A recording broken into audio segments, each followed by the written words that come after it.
মূল অভিষ্ট জনপ্রতিনিধিত্ব, সরকার ও প্রশাসনিক ব্যবস্থা ও চর্চায় আমূল পরিবর্তন, যেখানে জনগণের রায় ও অর্পিত ক্ষমতায় এবং জনগণের কাছে কার্যকর জবাবদিহিতার মাধ্যমে রাষ্ট্র পরিচালিত। অন্তর্বর্তী সরকার দায়িত্ব গ্রহণের সময় এবং পরবর্তী সময়ে বিভিন্ন চ্যালেঞ্জ আমরা লক্ষ্য করেছি।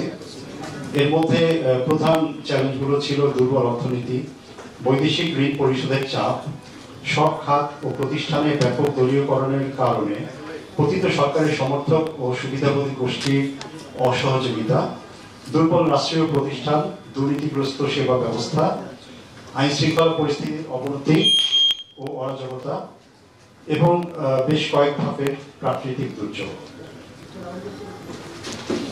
কর্তৃত্ববাদী সরকার পতনের পর ছাত্র জনতার প্রত্যাশার মধ্যে যেগুলো উল্লেখযোগ্য সেগুলো হচ্ছে আইনের শাসন, যেখানে আইন শৃঙ্খলা পরিস্থিতি নিয়ন্ত্রণ, বৈষম্য বিরোধী আন্দোলন ও তার পূর্বে সংঘটিত অপরাধ ও মানবাধিকার লঙ্ঘনের সুষ্ঠু তদন্ত ও বিচার, ক্ষতিগ্রস্তদের সম্পূর্ণ তালিকা প্রণয়ন, সহায়তা ও পুনর্বাসন করা হবে। অর্থনৈতিক স্থিতিশীলতা পুনরুদ্ধার করা হবে, যার মধ্যে মূল্যস্ফীতি হ্রাস করা, বাজার ও নিত্য প্রয়োজনীয় দ্রব্যের মূল্য নিয়ন্ত্রণ, রিজার্ভ বৃদ্ধি এবং পাচারকৃত অর্থ ফেরত আনা। দুর্নীতিমুক্ত ও জবাবদিহিমূলক রাষ্ট্র ও প্রশাসন, রাষ্ট্র, রাজনীতি ও নির্বাচনী ব্যবস্থার সংস্কার, যার মধ্যে রয়েছে সংবিধান, রাজনৈতিক দল এবং নির্বাচনী ব্যবস্থা, বিভিন্ন খাত ও প্রতিষ্ঠান ভিত্তিক সংস্কার, নির্বাচিত সরকারের কাছে ক্ষমতা হস্তান্তর, যেটি দ্রুততম সময়ের মধ্যে সুষ্ঠু, নিরপেক্ষ ও অংশগ্রহণ নির্বাচনের মধ্যে হবে, এবং তরুণ জনগোষ্ঠীর কর্মসংস্থান। গণতন্ত্র ও সুশাসন প্রতিষ্ঠা এবং দুর্নীতি প্রতিরোধ ট্রান্সপারেন্সি ইন্টারন্যাশনাল বাংলাদেশের প্রধান লক্ষ্য। এই সংক্রান্ত প্রতিষ্ঠানের কার্যকারিতার উপর গবেষণা, অধিক পরামর্শ টিআইবির ধারাবাহিক কার্যক্রমের অংশ। ইতিপূর্বে বিভিন্ন সময়ে গণতান্ত্রিক অগ্রযাত্রায় সুশাসন প্রতিষ্ঠা ও দুর্নীতি প্রতিরোধ সংক্রান্ত রাষ্ট্রীয় ও সরকারি প্রতিশ্রুতি বাস্তবায়নের অগ্রগতি টিআইবির পক্ষ থেকে পর্যবেক্ষণ করা হয়েছে। দুর্নীতি প্রতিরোধ, গণতন্ত্র, সুশাসন ও শুদ্ধাচার প্রতিষ্ঠার জন্য রাষ্ট্র কাঠামোতে প্রয়োজনীয় সংস্কারের লক্ষ্যে অন্তর্বর্তী সরকারের কাছে টিআইবির পক্ষ থেকে 28 আগস্ট সুপারিশমালা প্রস্তাব করা হয় এবং পরবর্তী সময়েও খাত ভিত্তিক বিভিন্ন পলিসি ব্রিফ আমরা তৈরি করছি।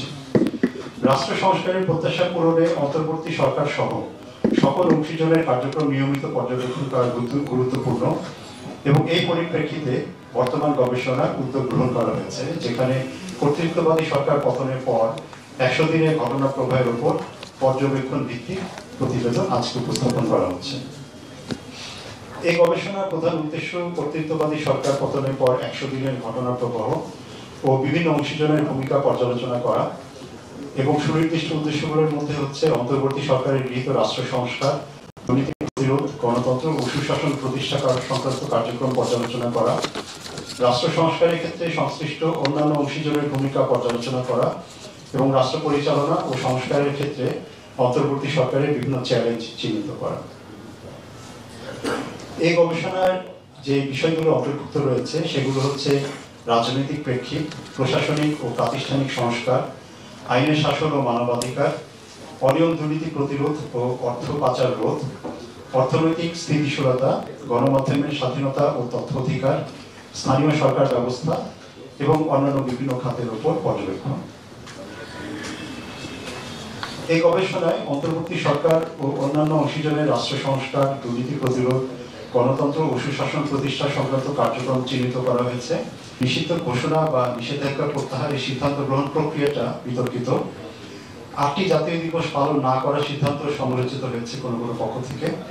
নিষিদ্ধ ঘোষণা সত্ত্বেও বিভিন্ন বিশ্ববিদ্যালয়ে কিছু রাজনৈতিক দলের ছাত্র সংগঠনের কার্যক্রম চলমান রয়েছে বলে দেখা যায় এবং অন্যান্য পেশা ও প্রতিষ্ঠানে দলীয় রাজনীতির বিষয়ে এখন পর্যন্ত কোনো অবস্থান লক্ষ্য করা যায়নি।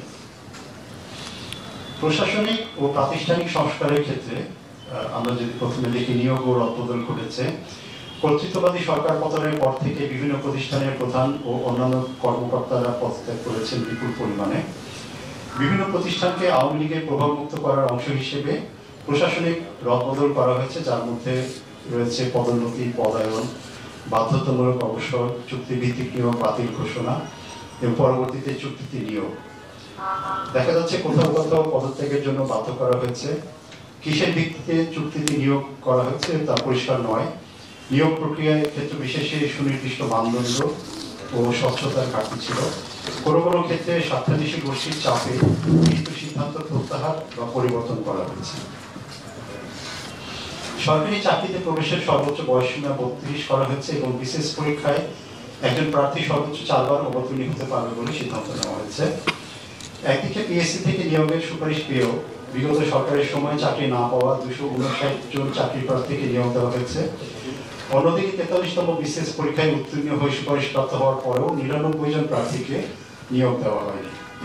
রাজশাহী সাপ্তাহে বাংলাদেশ পুলিশ একাডেমিতে প্রশিক্ষণরত মোট 369 জন উপপরিদর্শককে শৃঙ্খলা ভঙ্গের অভিযোগে অব্যাহতি দেওয়া হয়েছে এবং আওয়ামী লীগ আমলে নিয়োগ পাওয়া 6টি বিশেষ ব্যাচের পুলিশ কর্মকর্তাদের রাজনৈতিক সংশ্লিষ্টতার যাচাইয়ের প্রক্রিয়া চলমান রয়েছে। দেখা যাচ্ছে যে কোনো কোনো ক্ষেত্রে নিয়োগে বিপরীতধর্মী সিদ্ধান্ত নেওয়া হয়েছে। অব্যাহতির সিদ্ধান্ত গ্রহণে স্বচ্ছতার ঘাটতি নিয়ে বিতর্ক হয়েছে এবং রাজনৈতিক পরিচয়ে যাচাই বাছাইয়ের ভিত্তিতে নিয়োগ দেওয়া বা না দেওয়ার চর্চা এখনো অব্যাহত রয়েছে। সংস্কারের উদ্যোগের ক্ষেত্রে আমরা দেখছি 2 পর্যায়ে 10টি বিষয়ভিত্তিক সংস্কার কমিশন গঠন করা হয়েছে। প্রথম পর্যায়ে জনপ্রশাসন, বিচার বিভাগ, নির্বাচন ব্যবস্থা, সংবিধান, পুলিশ প্রশাসন এবং দুর্নীতি দমন কমিশন সংস্কার বিষয়ক কমিশন গঠন করা হয়েছে এবং দ্বিতীয় পর্যায়ে স্বাস্থ্য, গণমাধ্যম, শ্রমিক অধিকার এবং নারী বিষয়ক সংস্কার কমিশনে ঘোষণা দেওয়া হয়েছে। রাষ্ট্রীয় প্রতিষ্ঠানের নামকরণে আইনি কাঠামো ঠিক করার জন্য কমিটি গঠন করা হয়েছে।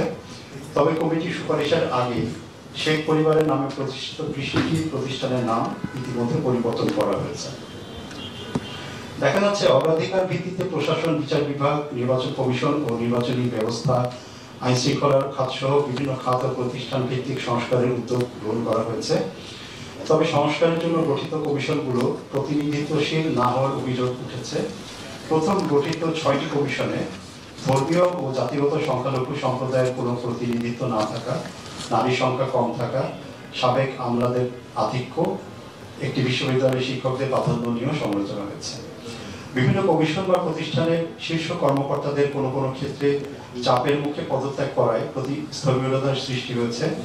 সংস্কার কমিশনের কাজ শেষ না হতেই নতুন নিয়োগের উদ্যোগ বাধ্যতামূলক বিবেচনা করা হচ্ছে, যেমন নির্বাচন কমিশন এবং দুদকের ক্ষেত্রে এটা দেখা যাচ্ছে। জনগুরুত্বপূর্ণ হওয়া সত্ত্বেও শিক্ষা খাতের সংস্কারে কোনো কমিশন এখন গঠন করা হয়নি এবং সংস্কার কর্মসূচিতে ব্যক্তি মালিকানাধীন খাতকে যথাযোগ্য গুরুত্ব দেওয়া হয়নি। জনপ্রশাসনের ক্ষেত্রে আমরা লক্ষ্য করছি পতিত সরকারের সময় দলীয় বিবেচনায় বঞ্চিত বিভিন্ন পর্যায়ের কর্মকর্তাদের পদোন্নতি, নিয়োগ বা বদলি, সুপিরিয়র সিলেকশন বোর্ডের মাধ্যমে নিয়োগ, পদোন্নতি এবং পেশনে নিয়োগ বা বদলি দেওয়া হয়েছে। সমালোচনার পরিপ্রেক্ষিতে নতুন নিয়োগকৃতদের প্রত্যাহার করার ঘটনা ঘটেছে।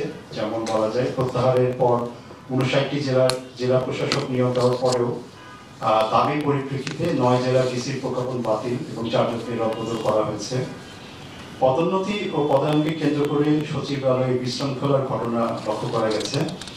জনপ্রশাসন মন্ত্রণালয়ের সরকারি কর্মচারী ব্যবস্থাপনা পদ্ধতির আওতায় সহকারী সচিব থেকে সচিব, সিনিয়র সচিব পর্যায়ে কর্মকর্তাদের চাকরি সংক্রান্ত তথ্য হালনাগাদ করার জন্য নির্দেশ দেওয়া হয়েছে। হোয়াটসঅ্যাপ বা অন্য কোনো যোগাযোগ মাধ্যমে দেওয়া যে কোনো সরকারি তথ্যের গোপনীয়তা রক্ষা করা সহ জনপ্রশাসন মন্ত্রণালয়ের অধীন এবং মাঠ প্রশাসনের কর্মকর্তাদের জন্য 5টি নির্দেশনা দেওয়া হয়েছে। দেখা যাচ্ছে পদোন্নতি প্রাপ্তদের মধ্যে কারো কারোর বিরুদ্ধে অতীতের দুর্নীতি, অনিয়মের সঙ্গে যুক্ত থাকা, বিভাগীয় মামলায় শাস্তিপ্রাপ্ত এবং আওয়ামী লীগের নানা অপকর্মের সহযোগী বলে অভিযোগ রয়েছে। চুক্তিতে নিয়োগের ক্ষেত্রে অবসরপ্রাপ্তদের প্রাধান্য লক্ষ্য করা যায়। চুক্তিভিত্তিক নিয়োগ নিয়ে গত সরকারের আমলে বঞ্চিত ও পদোন্নতি প্রত্যাশী কর্মকর্তাদের মধ্যে হতাশা রয়েছে।